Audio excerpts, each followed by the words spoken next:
यह कहानी है एक ऐसे खतरनाक अमेरिकी कमांडो की। उसकी जिंदगी एक गलती की वजह से पूरी तरह बदल जाती है। उसे एक गलती के लिए उसे 10 साल की सजा हो जाती है। जेल में उसे हर दिन टॉर्चर किया जाता है। उसे बेरहमी से मारा जाता है, जमीन पर गिराकर लातों से कुचला जाता है। लेकिन वह यह सब बड़ी खामोशी से सह लेता है। जेलर उसे और नीचा दिखाना चाहता है, इसीलिए उससे बाथरूम साफ करने जैसे काम करवाए जाते हैं। लेकिन उस कमांडो को एक अच्छे मौके की तलाश है ताकि वह यहाँ से भाग सके। कहानी की शुरुआत होती है निक नाम के एक आदमी से। निक पहले अमेरिकी सेना में सैनिक था। उसे जापान की जेल भेज दिया जाता है कि जेल में निक की हालत बहुत ही खराब है। वह कोई इज्जत वाला काम नहीं करता, बल्कि उसे जेल का टॉयलेट साफ करने जैसा नीचा काम दिया गया है। निक रोज चुपचाप यही काम करता रहता है। उसके चेहरे से साफ पता चलता है कि वह अंदर से पूरी तरह टूट चुका है। इसी दौरान एक दिन निक टॉयलेट साफ कर ही रहा होता है कि वहाँ 5 ताकतवर आदमी आते हैं। उन सब के शरीर पर बड़े बड़े टैटू बने हुए होते हैं, जिन्हें देखकर ही समझ आ जाता है कि ये लोग आम कैदी नहीं हैं। वे 5 आदमी टॉयलेट से बाहर निकलते हैं, लेकिन उनमें से एक आदमी थोड़ी देर रुककर निक को घूरता है। उसकी नजर में डर और धमकी दोनों साफ नजर आते हैं, जैसे बिना बोले ही वह निक को चेतावनी दे रहा हो। उन लोगों के जाने के बाद निक फिर से टॉयलेट के अंदर जाता है, लेकिन जैसे ही वह अंदर पहुंचता है, उसकी आंखें खुली की खुली रह जाती हैं। वहाँ एक डरावना नजारा उसका इंतजार कर रहा होता है। निक देखता है कि एक आदमी हाथ बंधे हुए छत से लटका हुआ है। ऐसा लग रहा होता है जैसे उसने फांसी लगाने की कोशिश की हो। यह देखकर निक घबरा जाता है, लेकिन वह डर कर पीछे नहीं हटता। निक तुरंत उस आदमी को बचाने की कोशिश करता है और जोर जोर से गार्डों को आवाज देता है और दोनों मिलकर उस आदमी को नीचे उतार लेते हैं। किसी तरह उसकी जान बच जाती है, लेकिन कहानी यहीं खत्म नहीं होती। हालांकि निक ने एक इंसान की जान बचाई थी, फिर भी उसे कोई इनाम या तारीफ नहीं मिलती, बल्कि थोड़ी देर बाद जेल के गार्ड निक और उस दूसरे कैदी को बुरी तरह पीटना शुरू कर देते हैं। निक कुछ समझ ही नहीं पाता कि गलती आखिर उसकी कहाँ है। जेल का बड़ा गार्ड उसे बताता है कि उसे उस लटके हुए आदमी का एक खत मिला था। उस खत में लिखा था कि एक याकुजा मेंबर को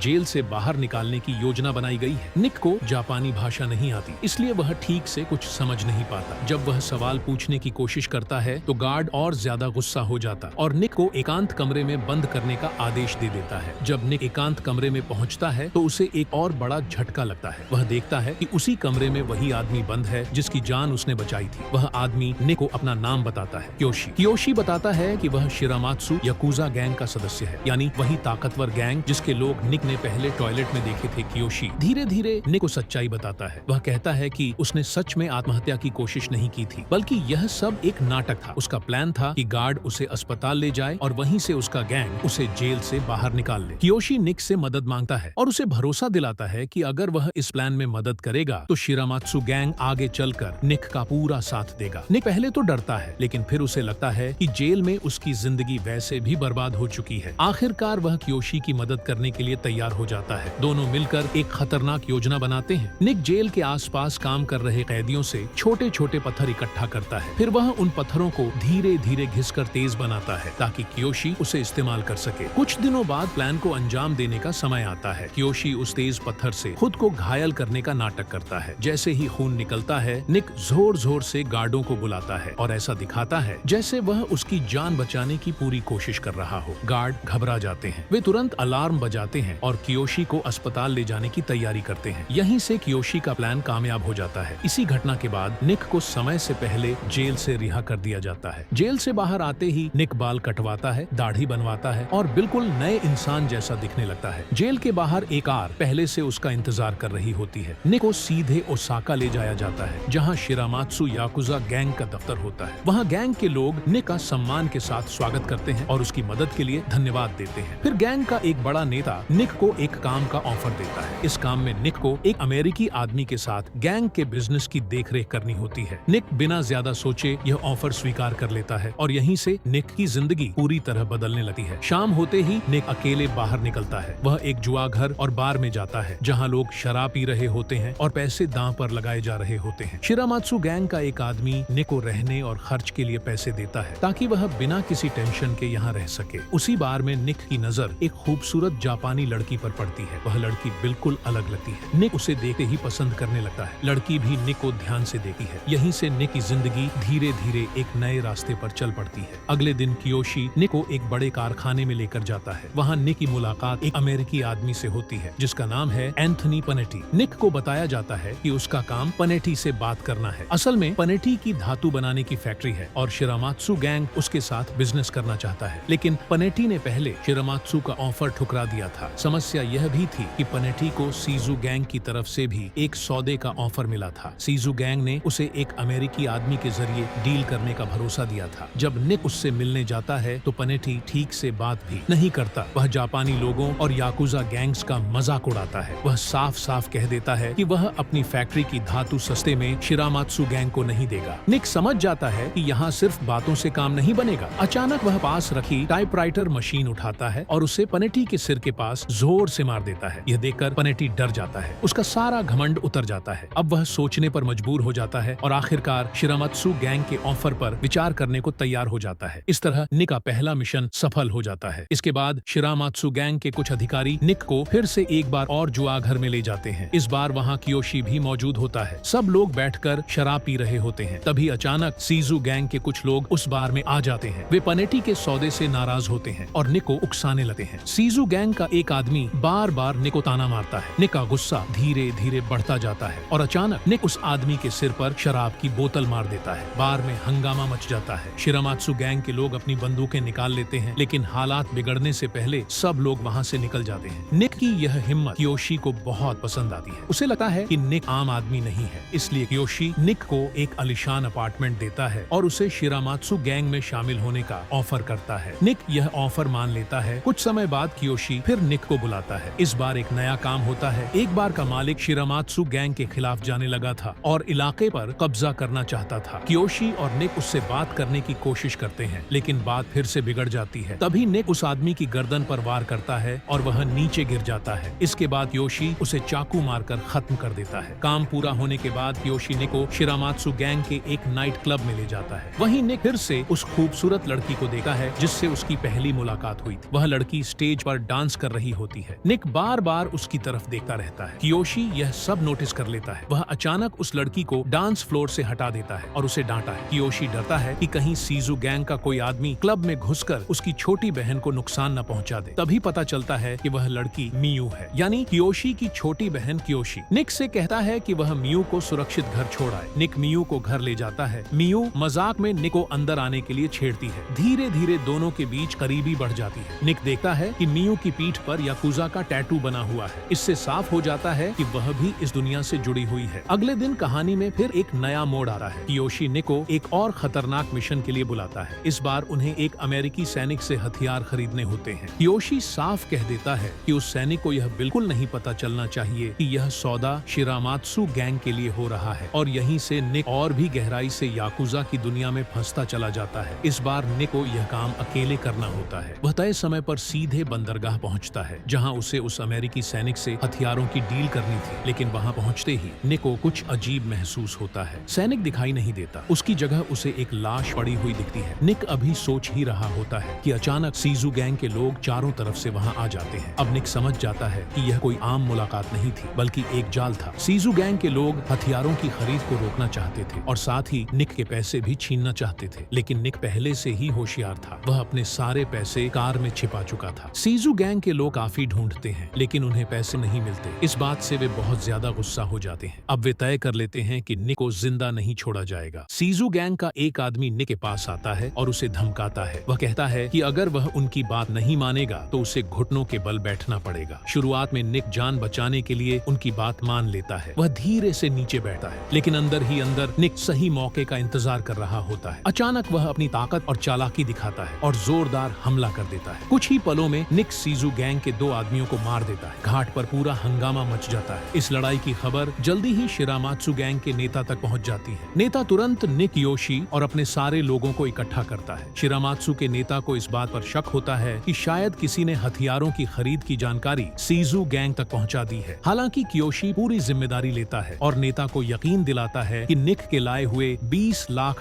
पूरी तरह सुरक्षित हैं, क्योंकि पैसे सही जगह छिपाए गए थे। लेकिन फिर भी शिरामात्सु का नेता निक से नाराज होता है, क्योंकि निक ने सीजू गैंग के 2 लोगों को मार दिया था और इससे दोनों याकुजा कबीले के बीच भयानक युद्ध शुरू हो सकता था। इस हालात को संभालने के लिए शिरामात्सु का नेता निक को सजा देता है। वह आदेश देता है कि निक अपनी 2 उंगलियां काटकर माफी मांगे। यह सुनकर कियोशी अंदर से टूट जाता है। उसे लगता है कि यह सब उसी की वजह से हुआ है। वह नेता से विनती करता है कि उसे भी निक के साथ यह सजा लेने दी जाए। आखिरकार नेता मान जाता है। निक और कियोशी अपनी उंगलियों का एक एक हिस्सा काटे हैं। उन उंगलियों के टुकड़े सीजू गैंग को भेज दिए जाते हैं ताकि उनके मरे हुए लोगों के लिए माफी दी जा सके। इसके बाद कहानी एक शांत लेकिन बहुत अहम बातचीत पर आती है। निक और शिरामात्सु का नेता एक ही कार में बैठे होते हैं। बातों बातों में निक को पता चलता है कि शिरामात्सु का नेता, जो कियोशी का सौतेला पिता भी है, काफी समय से शक कर रहा था कि उसके कबीले में कोई सीजू गैंग का जासूस मौजूद है। कुछ समय बाद निक को एक समारोह में बुलाया जाता है। यह समारोह उसे शिरामात्सु परिवार में आधिकारिक तौर पर शामिल करने से पहले होता है। यहाँ निक को सबके सामने सम्मान दिया जाता है। शाम को जब जश्न चल रहा होता है, निक बार से बाहर निकलकर कियोशी से बात करता है। निक कियोशी को साफ साफ बता देता है कि उसका रिश्ता मियू के साथ है। यह सुनकर कियोशी पहले गुस्सा हो जाता है। वह नहीं चाहता कि उसकी छोटी बहन किसी याकूजा की दुनिया में फंसे। उसे मियू की सुरक्षा की चिंता होती है, लेकिन निक कियोशी को भरोसा दिलाता है कि वह हर हाल में मियू की रक्षा करेगा और उसे कभी अकेला नहीं छोड़ेगा। जब कियोशी को पता चलता है कि निक और मियू एक दूसरे के काफी करीब आ चुके हैं, तो वह आखिरकार इस रिश्ते को स्वीकार कर लेता है। वह निक को बधाई देता है और कहता है कि अब वे भाई जैसे बन गए हैं। अब जब निक पूरी तरह शिरामात्सु गैंग का हिस्सा बन जाता है और कियोशी की मंजूरी भी मिल जाती है, तो वह भी मियू की तरह अपनी पीठ पर याकूजा टैटू बनवाने का फैसला करता है। टैटू बनवाते वक्त मियू उसके साथ रहती है और उसे समझाती है कि यह टैटू याकूजा की जिंदगी में कितना बड़ा मतलब रखता है। अगले कुछ दिनों में निक पूरी तरह याकूजा की जिंदगी जीने लगता है। अब वह सिर्फ एक बाहरी आदमी नहीं रहा, बल्कि इस खतरनाक दुनिया का एक अहम हिस्सा बन चुका था। एक दिन निक मियू के साथ ट्रेन में सफर कर रहा होता है। सब कुछ सामान्य लग रहा होता है, लेकिन तभी निक की नजर एक आदमी पर पड़ती है। निक उसे देखते ही पहचान लेता है। ये वही सीजू गैंग का आदमी था जिसने पहले बंदरगाह पर निक को मारने की कोशिश की थी। निक का दिल जोर से धड़कने लगा है। उसे समझ आ जाता है कि खतरा अब भी खत्म नहीं हुआ है। सीजू गैंग अभी भी उसके पीछे पड़ा हुआ है। अब कहानी का सीन बदलता है। सीजू गैंग के लोग सीधे शिरामात्सु गैंग के मुख्यालय की तरफ जाते हुए दिखते हैं। वे लोग एक व्यापारिक सौदे की बात करने आए होते हैं, लेकिन जैसे ही बातचीत शुरू होती है, शिरामात्सु गैंग के नेता को यह बात बिल्कुल पसंद नहीं आती, क्योंकि सीजू गैंग ने अपने बड़े और अनुभवी नेताओं को इस मीटिंग में नहीं भेजा था। उन्होंने केवल कम उम्र और छोटे लोगों को भेज दिया था। शिरामात्सु का नेता इसे अपने सम्मान का अपमान समझता है। वह थोड़ा निराश भी हो जाता है, क्योंकि उसे उम्मीद थी कि इस बार बातचीत सही दिशा में जाएगी। शिरामात्सु गैंग का एक बड़ा अधिकारी, जिसका नाम ओरोची होता है, नेता को समझाने की कोशिश करता है। वह कहता है कि इस सौदे को मान लेना चाहिए, लेकिन शिरामात्सु का नेता बिल्कुल साफ मना कर देता है। उसके लिए यह सौदा नहीं, बल्कि सीधा अपमान होता है। उसी शाम ओरोची कियोशी के साथ शराब पी रहा होता है। शराब के नशे में ओरोची अपना गुस्सा निकालता है। वह कियोशी से कहता है कि शिरामात्सु का नेता उसकी कोई बात नहीं सुनता। ओरोची अंदर ही अंदर बहुत जल रहा होता है। कियोशी उसे सावधान करता है और कहता है कि उसे शांत रहना चाहिए, लेकिन साफ दिख रहा होता है कि ओरोची का गुस्सा काबू से बाहर जा चुका है। जब ओरोची घर लौटा है, तो शिरामात्सु का नेता उससे मिलने से इनकार कर देता है। इतना ही नहीं, वह उससे नाराजगी भी दिखाता है। इस अपमान के बाद ओरोची और ज्यादा भड़क जाता है। वह सीधे मियू से मिलने की कोशिश करता है। यहाँ एक बड़ा सच सामने आता है। पता चलता है कि ओरोची और मियू पहले एक दूसरे से प्यार करते थे। ओरोची फिर से मियू को अपने करीब लाने की कोशिश करता है, लेकिन मियू साफ मना कर देती है। वह ओरोची को साफ शब्दों में कह देती है कि अब सब खत्म हो चुका है। यह सुनकर ओरोची का गुस्सा पूरी तरह फूट पड़ता है। गुस्से में आकर वह मियू को थप्पड़ मार देता है। अब कहानी एक बार फिर सुमो मैच वाले सीन पर पहुंचती है। यहाँ शिरामात्सु और सीजू गैंग फिर से आमने सामने आते हैं। इस बार सीजू गैंग के अध्यक्ष शिरामात्सु के नेता के पास एक नया प्रस्ताव लेकर आते हैं, लेकिन यह प्रस्ताव कोई व्यापारिक सौदा नहीं होता। वे चाहते थे कि शिरामात्सु का नेता शांति से रिटायर हो जाए और अपना पूरा कबीला सीजू गैंग में मिला दे। शिरामात्सु का नेता यह सुनकर भड़क जाता है। वह इसे सीधा अपमान मानता है। वह सीजू गैंग के अध्यक्ष को कहता है कि शिरामात्सु गैंग के लोग भेड़िए हैं, कुत्ते नहीं, जिन्हें आसानी से पिंजरे में बंद किया जा सके। जाने से पहले वह सीजू गैंग के अध्यक्ष को चेतावनी देता है कि कोबे लौटे समय सावधान रहना। इसी बीच एक और बड़ा मोड़ आता है। निक जब घर लौट रहा होता है, तो अचानक एक अमेरिकी आदमी उसके सामने आ जाता है। यह आदमी होता है पॉली बावर्स, जो निक का पुराना दोस्त और अमेरिकी सैनिक था। वह छुट्टी पर आया हुआ होता है। बावर्स निक को देखकर हैरान भी होता है और खुश भी। निक के पास उसके साथ जाने के अलावा कोई और रास्ता नहीं बचता। बातों बातों में बावर्स निक को धमकी देता है। वह कहता है कि निक ने अपनी मौत का नाटक करके सैन्य अदालत से बचने की कोशिश की थी और वह उसे रिपोर्ट कर दे। यह सुनकर निक तुरंत समझ जाता है कि बावर्स उसके लिए बहुत बड़ा खतरा बन चुका है। निक उसे अपने घर बुलाता है, उसे पीने के लिए कुछ देता है। सब कुछ सामान्य दिखाता है, लेकिन अचानक निक चाकू निकालता है और बावर्स की गर्दन पर जानलेवा वार कर देता है। बावर्स वहीं मर जाता है। इसके बाद निक सीधे मियू के घर जाता है। जब मियू दरवाजा खोलती है तो निक उसके चेहरे पर चोट के निशान देखकर चौंक जाता है। निक गुस्से में मियू से पूछता है कि उसके साथ ऐसा किसने किया, लेकिन मियू कुछ भी बताने से मना कर देती है। वह बस इतना कहती है कि वह निक के बच्चे की माँ बनने वाली है। इसके साथ ही वह यह भी कहती है कि वह निक को छोड़ना चाहती है। यह सुनकर निक पूरी तरह टूट जाता है। निक वहाँ से निकलकर सीधे कियोशी के पास जाता है और उसे मियू की गर्भावस्था के बारे में बता देता है। अब कहानी एक बहुत खतरनाक और भावुक मोड़ पर पहुंच चुकी थी। निक कियोशी से साफ शब्दों में कह देता है कि अगर वह चाहे तो वह शिरामात्सु गैंग को छोड़ देगा। निक को लगता है कि शायद अब कियोशी गुस्सा करेगा, लेकिन कियोशी बिल्कुल शांत रहता है। वह गुस्सा नहीं होता, बल्कि वह निक को घर के अंदर आने के लिए कहता है। घर के अंदर माहौल बहुत गंभीर होता है। कियोशी चुपचाप उठता है और निक के सामने 2 पुरानी तलवारें रख देता है। वह बताता है इन्हें दाइशो तलवारें कहते हैं। कियोशी कहता है कि ये तलवारें उसके पिता की थीं। इन तलवारों का याकुजा में बहुत बड़ा मतलब होता है। कियोशी समझाता है कि एक तलवार दुश्मन को मारने के लिए होती है और दूसरी तलवार इज्जत बचाने के लिए, खुद को खत्म करने के लिए। फिर कियोशी निक की आंखों में देखकर कहता है कि उसने मियू को बचपन से पाला है। अब वह अपनी सबसे बड़ी जिम्मेदारी निक को सौंप रहा है। यह सुनकर निक की एक आंखें भर आती हैं। अब यह सिर्फ प्यार नहीं था, यह भरोसे की बात थी। इसके बाद निक दाइशो तलवारों में से एक तलवार अपने साथ रख लेता है और पॉली बावर्स के शव को दफनाने में मदद करता है। अब कहानी एक और खतरनाक मोड़ लेती है। दूसरी तरफ ओरोची को सीजू गैंग के मुख्यालय में दिखाया जाता है। वह वहाँ सीजू गैंग के मुखिया से गुपचुप बात कर रहा होता है। यहाँ साफ हो जाता है कि ओरोची ने शिरामात्सु गैंग से धोखा किया है। वह अंदर से पूरा कबीला खत्म करना चाहता है। अगले दिन शिरामात्सु गैंग का नेता कियोशी और निक के साथ एक दर्जी की दुकान पर जाता है। नेता कपड़े पहनने के लिए ड्रेसिंग रूम में जाता है, लेकिन काफी देर हो जाती है और वह बाहर नहीं आता। निक को कुछ अजीब सा लगता है। उसका शक बढ़ने लगता है। निक धीरे से ड्रेसिंग रूम के अंदर जाता है। अंदर का नजारा डराने वाला होता है। निक देखता है कि दर्जी की दुकान का एक कर्मचारी शिरामात्सु के नेता का गला दबा रहा है। निक बिना सोचे उस आदमी पर झपट पड़ता है और नेता को बचाने की कोशिश करता है। उसी समय कियोशी भी अंदर पहुंच जाता है और एक पल की भी देर किए बिना उस कर्मचारी को गोली मार देता है। तीनों जल्दी जल्दी कार में बैठकर वहां से भागने की कोशिश करते हैं, लेकिन किस्मत उनका साथ नहीं देती। भागते ही सीजू गैंग के लोग चारों तरफ से आ जाते हैं और हमला कर देते हैं। निक और कियोशी पूरी ताकत लगाकर नेता को बचाने की कोशिश करते हैं, लेकिन तभी सीजू गैंग का एक आदमी कियोशी को गोली मार देता है। कियोशी वहीं गिर जाता है। उसकी वहीं मौत हो जाती है। यह पल निक के लिए सबसे बड़ा झटका होता है। किसी तरह निक और शिरामात्सु का नेता अपनी जान बचाकर वहां से निकल जाते हैं और कबीले के अड्डे पर लौट आते हैं। अड्डे पर नेता सभी सदस्यों को बुलाता है। वह बताता है कि दर्जी की दुकान तक जिन कारों से वे गए थे उनमें सीजू गैंग के लोग मौजूद थे। इसका साफ मतलब होता है कि शिरामात्सु गैंग के अंदर ही कोई गद्दार था। अब नेता का फैसला पक्का हो जाता है। वह बदला लेने का ऐलान करता है और सीजू गैंग के खिलाफ सीधा युद्ध शुरू कर देता है। दूसरी तरफ जब मियू को कियोशी की मौत की खबर मिलती है तो वह पूरी तरह टूट जाती है। वह फूट फूट कर रोने लगती है। अब निक के अंदर गुस्सा और दर्द दोनों भर चुके होते हैं। निक और शिरामात्सु गैंग के बचे हुए लोग सीजू गैंग के याकुजा सदस्यों को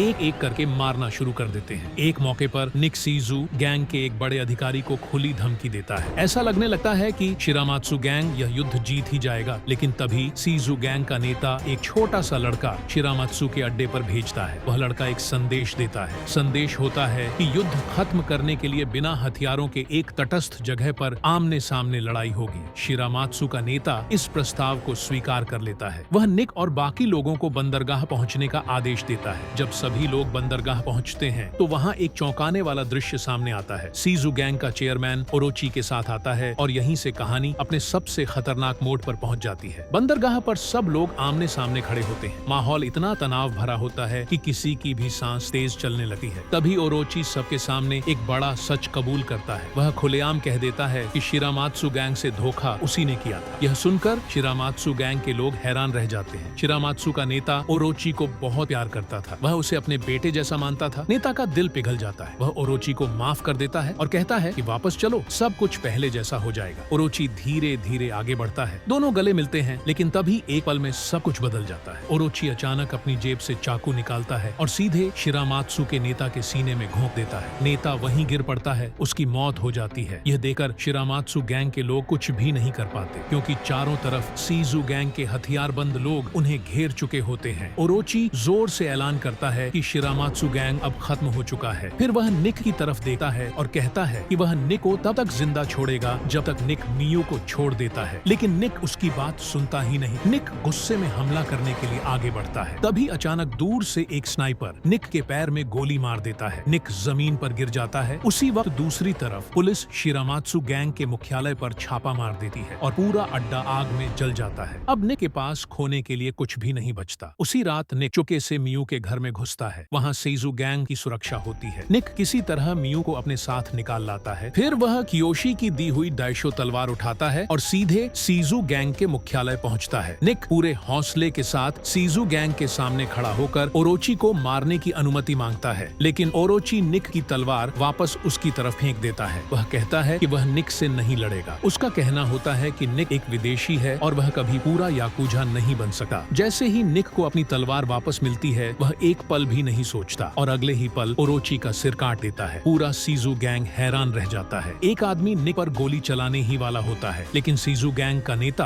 उसे रोक देता है। वह कहता है कि निक ने ओरोची को मारकर शिरामात्सु गैंग का बदला पूरा कर दिया है, इसलिए अब निक को जाने दिया जाए। निक बिना कुछ कहे चुपचाप वहाँ से निकल जाता है। फिल्म का आखिरी सीन बहुत भावुक होता है। निक अपने अपार्टमेंट पहुँचता है, जहाँ उसने मियू को छिपा रखा होता है। मियू उसे देखकर खुशी से रो पड़ती है और उसे कसकर गले लगा लेती है। बाहर शिरामात्सु गैंग के बचे हुए याकुजा निक को सलाम करते हैं। ये दिखाता है कि अब निक ही शिरामात्सु गैंग का नया नेता है। यहीं पर इस फिल्म की कहानी खत्म होती है। अगर आपको यह वीडियो पसंद आया हो तो लाइक जरूर कीजिए। ऐसी ही और मूवी एक्सप्लेन वीडियोस के लिए चैनल को सब्सक्राइब जरूर करें और कमेंट में बताइए कि अगली कौन सी मूवी आप एक्सप्लेन करवाना चाहते हैं।